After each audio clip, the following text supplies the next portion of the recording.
Kumcha Bwana ni maonyo ya hekima. Mungu huaga anatuonya. Unajua ili Mungu aachilie utukufu uje kwa maisha yako, wakati mwingine lazima uonye. Kwa sababu sisi hatujakamilika. We are not perfect. Hello? Ila yeye ana ukamilifu unaojitosheleza.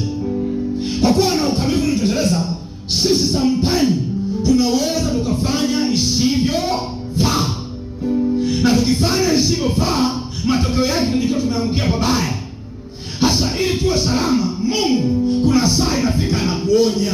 Unasikia kabisa unaugua ndani ya moyo wako. Unasikia kuugua kwamba hapa sijafanya hivi ni kosa. Ukiona usikie hivyo, bado pia hapo huwezi kuona utukufu wa Mungu. Mungu anakaa kwenye maonyo. Wewe ni sababu yake. Umekosea kabisa. Umezidi. Bado ukiona kwa Bwana, Baba ni mwema. Baba ni mwema. Unaweza yote Baba. Unatoa